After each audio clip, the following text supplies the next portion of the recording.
vice-président exécutif de la Fédération des policiers et policières municipaux du Québec.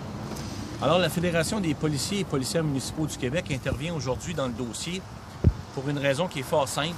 On a envoyé ce matin une mise en demeure à la mairesse de la ville de Mercier. Une mise en demeure dans laquelle, essentiellement, ce qu'on dit, c'est que le processus de consultation qui a été mis en place par la ville de Mercier est illégal et contraire aux dispositions de la loi de police. Et évidemment, à partir de ce moment-là, nous, ce qu'on demande, c'est l'annulation pure et simple du processus. Alors là, on considère que la ville de Mercier ne peut pas continuer dans cette voie-là. C'est un processus qui ne respecte pas la loi, qui est illégal, et il faut y mettre fin. Alors, sur le plan juridique, évidemment, il faudrait recommencer un nouveau processus, normalement. Le problème, à notre avis, c'est que sur le plan politique, les élus de la ville de Mercier ont, à notre avis, pas la crédibilité sur le plan politique pour amorcer ça. Alors, nous, on pense qu'on devrait arrêter tout ça et aller directement en consultation publique.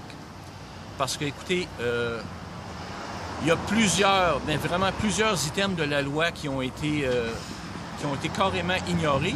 Et entre autres, la disposition qui m'apparaît la plus évidente, c'est que on tient une consultation publique. Une consultation publique, c'est un moment où on permet aux citoyens de prendre connaissance d'un dossier puis de se prononcer. Alors, la loi est claire. La loi sur la consultation publique dit qu'après la deuxième assemblée, la deuxième réunion qu'on tient, on doit laisser 15 jours aux citoyens pour émettre leurs commentaires. Alors ça permet ensuite à des élus municipaux de regarder les commentaires puis de se faire une idée de ce que les citoyens en pensent. Alors ici, on a fait totalement le contraire. Ça finissait aujourd'hui le délai prescrit par la loi pour recueillir les commentaires des citoyens, mais la décision a déjà été prise en début de semaine par le conseil de ville d'aller de l'avant. Alors c'est tout à fait inacceptable. Et moi, je partage entièrement l'avis de François Lemay. On est en train de proposer aux gens un corps de police qui va faire en sorte de réduire le niveau de sécurité de façon significative. Alors ça, c'est les faits. Il n'y a personne qui peut remettre ça en cause. Ce qu'on propose aux citoyens de Mercier à l'heure actuelle, c'est de diminuer la sécurité. Et ça, pour la Fédération, c'est tout à fait inacceptable. On s'en va, évidemment, à sens contraire de tous les objectifs des 10 dernières années, qui a été de faire des organisations policières au Québec plus nombreuses, mieux structurées, mieux organisées. Alors, non seulement la ville de Mercier s'en va en sens contraire, mais la ville de Mercier ne respecte pas la loi.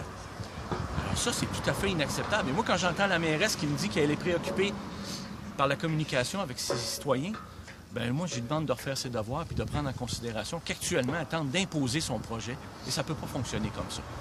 Alors, la Fédération a envoyé sa mise en demeure ce matin et on a aussi envoyé la mise en demeure à la ministre de la Sécurité publique parce qu'évidemment, il va falloir que ce processus-là arrête. Et si ça n'arrête pas, bien, on va demander à la ministre de la Sécurité publique d'intervenir. Et si ça ne fait pas avec la ministre de la Sécurité publique, bien, on va se ramasser devant les tribunaux. Mais pour nous, il n'est pas question de laisser passer ça. Merci.